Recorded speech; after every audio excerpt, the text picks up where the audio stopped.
There are a lot of crossovers in the superhero world. There's yearly crossover episodes, there's constant crossovers in the comics, and some that you wouldn't even imagine. But what ones haven't necessarily happened that should? That's what we're exploring today. Let's do it. In at 10, Blackest Night. Okay, and I mean like the Blackest Night specifically from the CW Arrowverse. The prophecy of the Blackest Night foretold the impending assault by Nekron, the Lord of the Unliving, who planned to unleash the power of the Black Lantern Corps upon the universe. In the main DC universe, the heroes successfully thwarted Nekron's invasion. However, in the altered Flashpoint timeline, the absence of key heroes, particularly Hal Jordan, left the universe vulnerable. Flashpoint Abin Sur, the Green Lantern #1, delves into that world, revealing that Nekron and his Black Lanterns continued their rampage, decimating entire populations across more than 200 sectors of space. But I was really looking forward to the crossover that they should have been doing on the CW, and it was actually planned. Had Flash gotten to season 10, they would have done a Blackest Night crossover event. I was really looking forward to it. They had it set up with Deathstorm. He was like, oh, I've come from the Blackest Night. It was ready to happen. They could have brought Oliver Queen back. They had been reminding us of all the characters that had died over the past seasons, bring all of those back as Black Lanterns, but no, they didn't. In at 9, X-Men and Spider-Man. Now that the college saga is on the horizon with the MCU, I think that there could be a new love interest coming. And if you've seen our Spider-Man love interests video, you know that Spider-Man and Kitty Pryde have had a relationship in the past. Spider-Man has struggled against singular X-Men before, such as Nightcrawler or Wolverine. However, in the Secret Wars storyline, he took on the whole X-Men team at once and won. In Secret Wars #3, Spidey was eavesdropping on the X-Men to learn their plan. However, when he heard meeting with Magneto among other things, he decided to drop in and say hi. I guess his body and powers went into overdrive when he fights teams, because just like with the Fantastic Four, Spider-Man was easily able to dodge Wolverine, Nightcrawler, and more, even though he struggled with them one-on-one. He really wrecked them, webbing Colossus and Nightcrawler, hanging Rogue from the ceiling, and then just obliterating the entire team. And even Wolverine pointed out that they were lucky all he wanted was information and then escaped, because he really clobbered us. But hey, I don't know, maybe this could be a good way to introduce the X-Men into the MCU and give us a love interest that we haven't seen on screen before. Okay, we don't need a Gwen Stacy, we don't need an MJ. Imagine Kitty Pryde and Tom Holland, that would be kinda dope. In at 8, Colonel Sanders' Lantern. Yeah, I want this so bad. Harlan Sanders, the renowned founder of KFC, embarked on a unique adventure alongside the Green Lantern Corps in the comic series KFC Across the Universe. In this story, Colonel Sanders teams up with Hal Jordan, the Green Lantern, to tackle an unexpected challenge. Sanders reveals his collaboration with the Green Lantern Corps to bring the delicious taste of KFC to customers throughout the galaxy. No, this isn't a joke, this actually happened. However, their mission takes a turn when they discover that the notorious Orange Lantern Larfleeze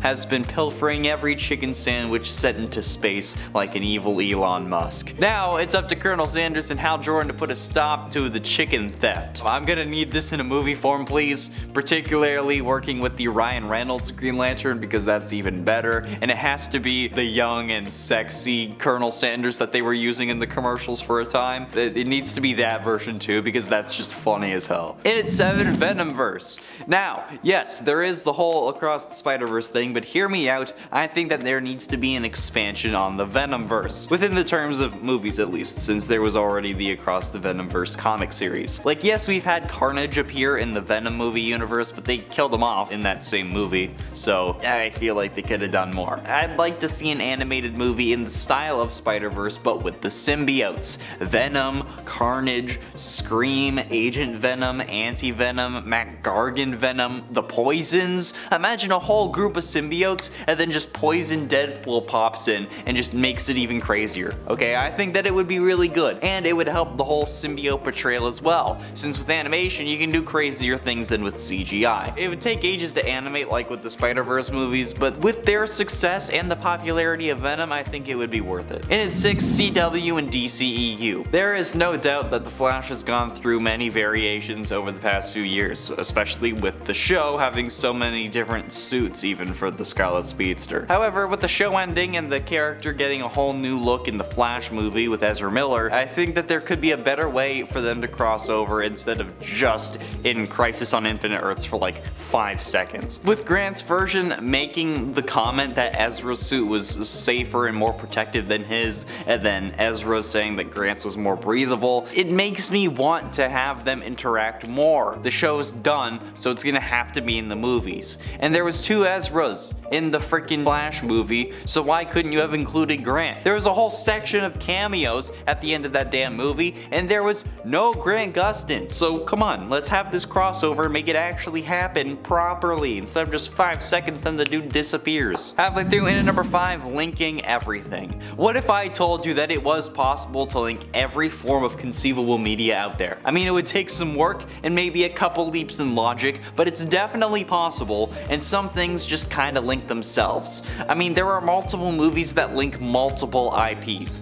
Ready Player One has a lot of references. The Lego movie has unlikely characters crossing over like Batman and freaking Voldemort, and the second Spider-Verse movie makes the Lego movie canon to the Marvel Universe. Not to mention our world being a universe within both the Arrowverse and the Supernatural universes, which links everything else to it because it's connected to our world. Scooby-Doo has crossed over with Batman and the Harlem Globetrotters. It would be pretty easy to cross over with literally every IP imaginable, at least like world connection wise. I doubt it would be possible to get things going in like a rights sense, but conceivably it is definitely possible. Hit it for Injustice movie. Okay, we've been wanting it ever since the game came out. We want an Injustice movie, and it makes sense, okay? It seems like this version of Superman is something that any version of Superman would do if they actually turned bad, okay? It's interesting to see though that only the Injustice version of Superman actually tries to take over the world in this way. I mean, yes, he gets like fed up with Batman after leading the resistance, and then like he was creating his totalitarian regime,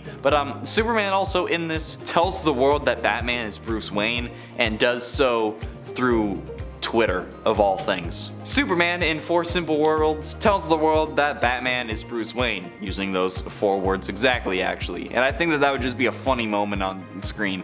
Plus, again, Injustice movie. We all know that it has to happen at some point. Getting close to the end, in number 3, Miles Morales. After Norman Osborn's arrest and public exposure as the Green Goblin, Miles' uncle, Aaron Davis, broke into Osborn Industries, unknowingly carrying a genetically enhanced infused spider with the Oz formula. During a visit to his uncle's apartment against his parents' wishes, the spider bites Miles, granting him superhuman abilities like camouflage, increased agility, and a stun blast, which Miles would later call Venom. Miles shares this newfound power with his friend Genki Lee, but also realizes that he has powers similar to Spider-Man's, including wall crawling. Miles then feels overwhelmed by the responsibility and actually initially it rejects the idea of becoming a hero, but with the college saga coming up and Ned having forgotten about Peter, like I said with the X-Men, something like this, like with Miles being introduced, it would do wonders for the MCU, especially when Tom Holland himself has said that he hopes that he'll pass off the torch to a Miles Morales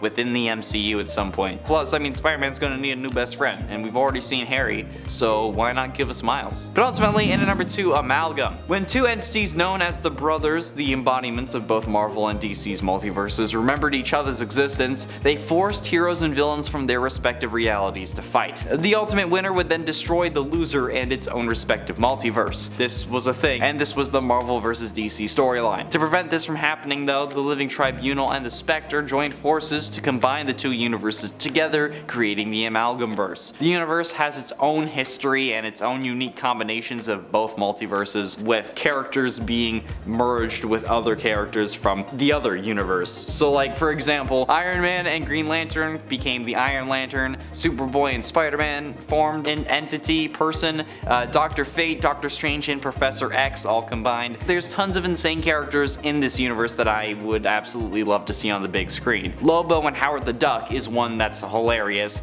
and Ghost Rider and the Flash is just terrifying. Yeah, I'd love to see these guys in the new DCEU, especially because that would be such a huge event. And finally, in at number 1, Amalgam and Normal. Now imagine that Amalgam universe crossing over into the other main universes. Imagine Dark Claw, which is Batman and Wolverine, meeting Batman and Wolverine. Imagine Wolverine and Batman seeing that in another universe, they're one person. Not only that, in like a comic universe, just imagine how that would look on the big screen. Hugh Jackman and Robert Pattinson looking at their combined version of like Christian Bale or George Clooney, that's just both of them. It seems like it would be such an insane but amazing thing to witness, and like imagine the insane views and publicity that would end up getting, okay? You know that I'm right. At the end of that story, like they do in the comics, they could go back to their normal universes. It's just, it works too well. Why haven't you done this? Hey, if you want help, hit me up. And if you want to know more, be sure you click the video that's popping up on screen now. What a segue, look at that, I'm like Paul Bart Mall Cop.